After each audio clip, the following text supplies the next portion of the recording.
The path to lasting peace in the Middle East, well, it hinges not just on negotiations, but maybe more on fully grasping Hamas's true, terrifying mission.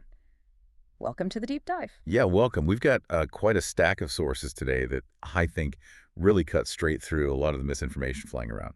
What are we looking at? We've been reviewing the Gaza ceasefire plan President Trump put forward, some really detailed analyses of Hamas's actual organizational goals, and, those fierce online debates you see everywhere about the conflict's true human cost. Okay. So our mission for you today is basically to cut through all that noise, get past the propaganda, and really try to understand the core, the brutal security challenges Israel is facing, and maybe ask whether a temporary deal can ever really guarantee lasting peace. Right.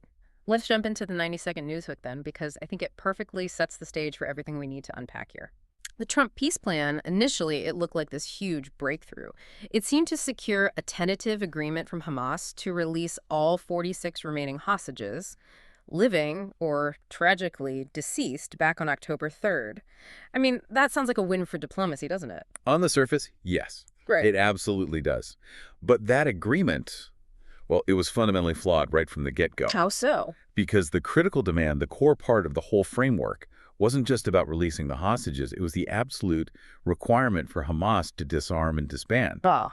And when Hamas agreed to the ceasefire part, the pause in fighting and the hostage release, they very deliberately just failed to address the demilitarization requirement. Yeah. Completely ignored it. And that failure, that's the real headline here, isn't it? Because, foreign policy analysts we looked at are pretty much unanimous on this. Yeah. Any deal at all that stops short of completely dismantling Hamas's political and military capabilities is, well, the sources warn it's just an unsustainable disaster waiting to happen again. We aren't dealing with a standard political group here. Exactly right. This isn't, some traditional nationalist movement just looking for a better border deal.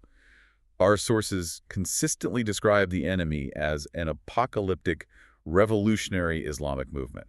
It's a very specific, very different kind of threat. So the conflict isn't just political squabbling. It's framed as being against an ideology that, frankly, views civilian suffering as just an acceptable cost. An acceptable cost to achieve its ultimate, clearly stated goal: the total destruction of Israel, and, in their terms, the redemption of the world. It's existential. And we're definitely going to dive into the data later, data that really challenges the narratives you see constantly, including these professional military reports suggesting Israel has achieved something like a nearly 1-to-1 combatant to civilian casualty ratio. Which is almost unheard of. Right, and what's got to be the toughest urban warfare environment in modern history. That statistic almost never gets mentioned in public discussions, but it's absolutely key to understanding the military reality on the ground. Okay, let's start there then. Let's get into that political and ideological reality in our first main segment: Hamas's enduring war aim. Because the Trump plan was incredibly specific about this. Right.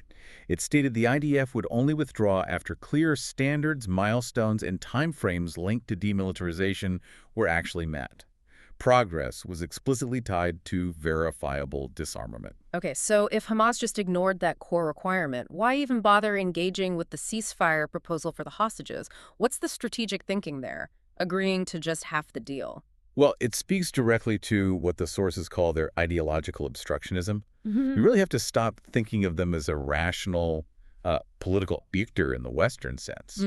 Their aim isn't just, Palestinian national liberation in the way we might understand it. Yeah. They genuinely believe they're involved in some kind of divine mission. You used that phrase before, apocalyptic revolutionary Islamic movement.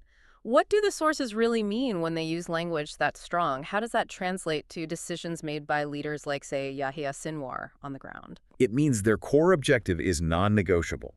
It's absolute. Yeah. The sources paint Sinwar as someone operating completely outside the normal rules of political conflict.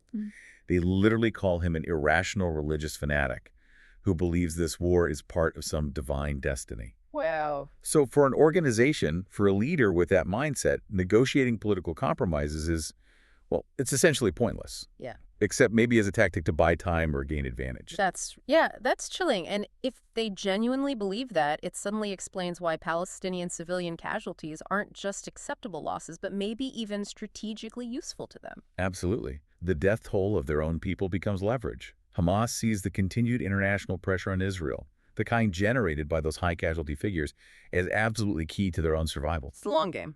It's entirely a long game. Stall the negotiations, wait for global outrage fueled by those casualty numbers to undermine Israel's military goals, and then just wait for the IDF to inevitably pull back. Then they can regroup, rebuild the tunnels, rearm, and launch the next attack. They are, frankly, masters of the information war because they understand the West operates on humanitarian impulses that they simply don't share. Okay, so if the enemy's main strategy is manipulating global sentiment using casualties, then the next crucial step for us is to really scrutinize the numbers they're exploiting. Let's move into that casualty data debate because this seems to be where misinformation gets weaponized most effectively. Yeah, absolutely. When you hear the global news agencies, or maybe you see these intense arguments online, figures of civilian deaths up to, 40,000 sometimes, they get cited immediately to criticize Israel's actions. Right. We have to be crystal clear about where those initial numbers actually come from. And where is that? They originate from the Gaza Health Ministry. That's an entity directly affiliated with, run by, Hamas. And critically, these initial figures, by definition, make absolutely no distinction between combatants and non-combatants. They're just gross casualty totals. And our sources show just how crucial that distinction really is. And we know these initial figures have been challenged quite significantly, right? They have been. The UN itself later confirmed that when they actually reviewed confirmed fatalities, meaning casualties that were fully documented, identified individuals, the breakdown showed something startling. The number of women and children killed was halved compared to those initial, unverified reports. That's huge. It's a massive difference. While the overall number of dead is, of course, tragically high in any war, the verifiable composition of those casualties completely changes the narrative about who is actually dying in this conflict. Okay, so if we strip away that initial, let's be frank, potentially biased data, we can start to look at the argument Israel itself is making. That they are, in fact, setting a new, maybe uncomfortable, but possibly unprecedented global standard for restraint in an incredibly dense urban conflict zone. That is precisely the argument laid out in the military analyses we reviewed. The Israeli government claims the combatant-to-civilian casualty ratio is roughly 1-to-1. Just pause and think about what that actually means for a second. It means nearly half. Nearly half of the individuals killed are assessed by intelligence to be Hamas fighters. Yes. Now hold on. A 1-to-1 ratio in that kind of urban warfare context, it sounds almost impossible, doesn't it? Given how densely packed Gaza is, how deeply embedded Hamas is within the civilian infrastructure, how does the military analysis even support such a number? That's the question. The sources stress context. Context is everything here. First, even if you take a more conservative assessment, let's say it's not quite 1-to-1, maybe it's 1-to-1.4 civilians for every combatant. Even that ratio is dramatically lower than historical averages. The typical expected ratio in modern urban warfare settings, places like Mosul, Raqqa, where the enemy is dug deep inside a city, it's usually around 1-to-9. 9 civilians killed for every 1 combatant. 9-to-1.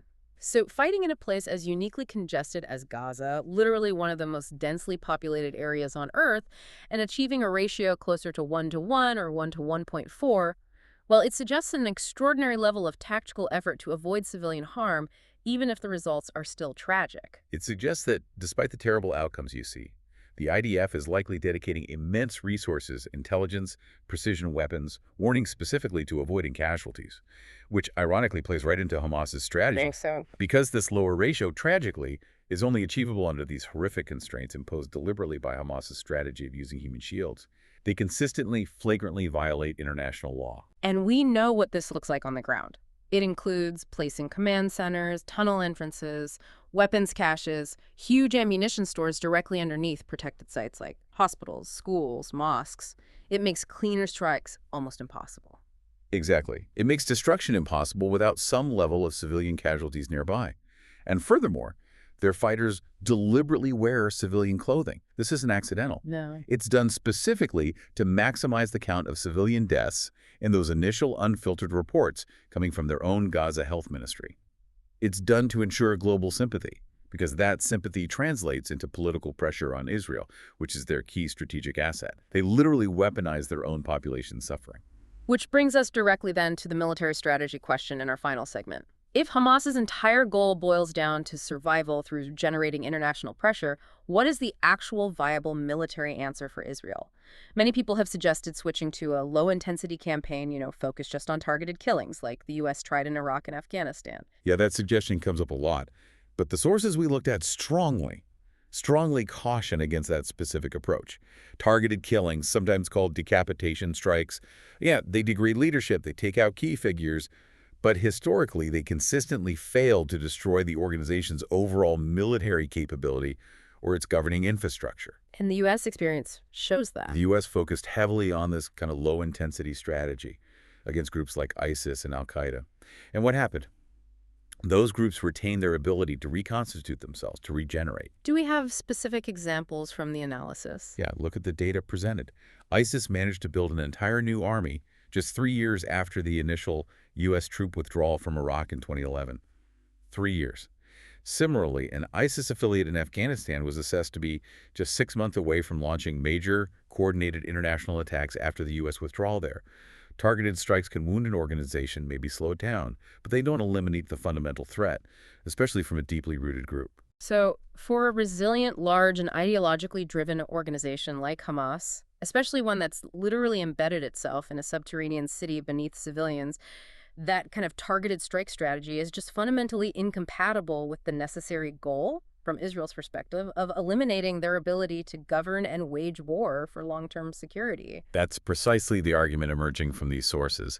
The central conservative viewpoint here is quite clear. Israel must prioritize the absolute security of its citizens, and achieving that requires the complete, verifiable eradication of Hamas's military infrastructure and its power to govern Gaza. So the sources basically argue that the current operation, however difficult it is to watch, boils down to a necessary, maybe even brutal calculus. Yes, a brutal calculus. Yeah. That the immediate decisive destruction of Hamas, even with the tragic civilian casualties that inevitably result from their human shield strategy, is ultimately preferable to the endless, predictable cycle of violence that half measures, like just targeted killings, would absolutely perpetuate. And is that campaign seen as effective, based on the analysis? Well, military assessments cited in the sources show Israeli forces have apparently neutralized 20 out of the original 24 Hamas battalions. That's significant progress by any military standard. But the job isn't finished. No, the job isn't finished. Key Hamas leadership figures, specifically Yahya Sinwar and Mohammed Sinwar, they remain alive, presumably underground somewhere, and there are still 4 full-strength Hamas battalions left, mostly concentrated down in Rafah. So, true victory, as defined by these sources, means the complete dissolution of their ability to govern Gaza and launch attacks against Israel. Okay, so our deep dive into these sources today makes it pretty clear that while diplomacy might offer a temporary pause, maybe get some hostages back, which is desperately needed, lasting peace seems to demand something much harder.